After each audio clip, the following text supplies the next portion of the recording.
Hey traders, it's Danielle. Welcome to this week's edition of Simpler Playbook. So I just wanted to say thank you so much to my colleagues who covered for me while I was gone. Hope you enjoyed their videos, but now I'm back and ready to trade. So I did leave a couple of trades on while I was gone. I didn't have great internet, so I wasn't able to manage too much, but most of them I followed through the e-letter. If you haven't checked out the e-letter, make sure you go to www.5startrader.com where you get my written analysis 2 to 3 times a week. In there, that's a great way that you can catch up in between Simpler Playbook videos. So what did I talk about in that? Well, 2 of the main trades that I held while I was gone were Adobe and Boeing. Boeing was, of course, a news-related trade. Typically, after you have a drop-off after news, you want to wait until it starts to level out before you start to get in at the bottom. The best way to trade something like this is through a more conservative, not aggressive trade like a butterfly. Why? Well, because when something has been in the news, there's still going to be a lot of volatility surrounding it. So it's best if you use a cheaper, more conservative option strategy.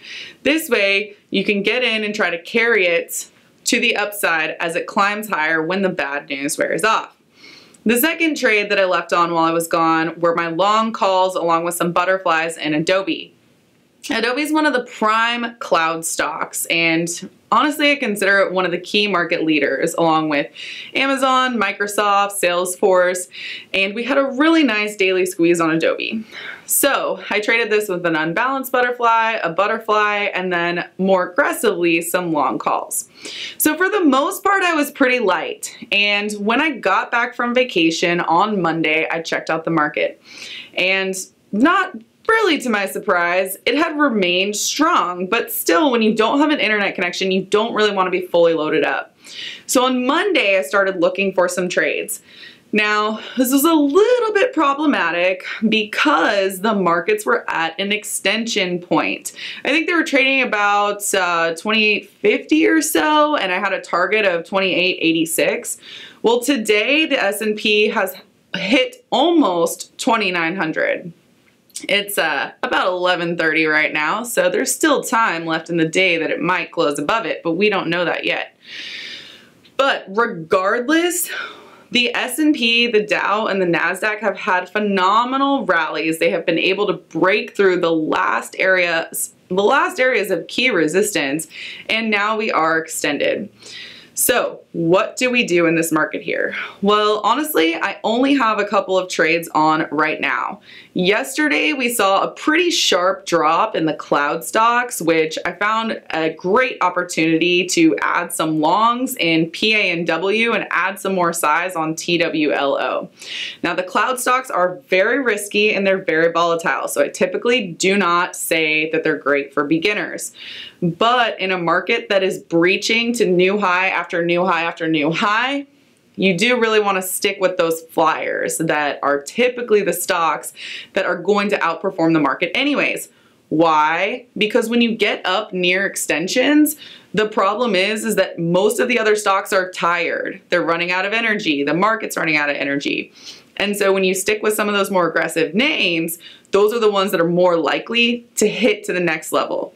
Now, if you don't want to be getting into trades when the market is extended, which by the way, that is the correct answer, because honestly, when you're extended, the most likely situation is that the market's going to pull back. That could be a 50 to 100 point pullback in the S&P. Do you want to sit through that in your longs? Probably not.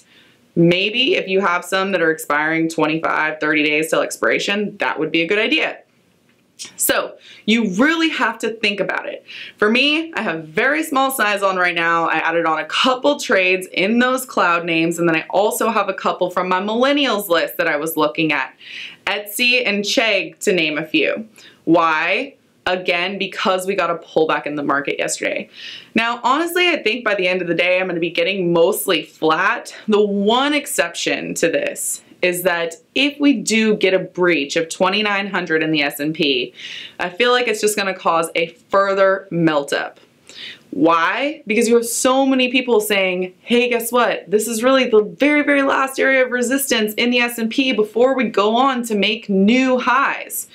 So when it continues to be in the news every single day, S&P on a winning streak, 6 days up in a row, guess what that causes? It causes all those people who missed out on the rest of this rally to come in and buy at the highs. So don't be that person, but we can trade it in options for another little push higher if you so choose. Keep in mind it's very risky. So for my trades next week, I'm going to go over them in the chart section of this playbook, but keep in mind I'm keeping very small position size, okay?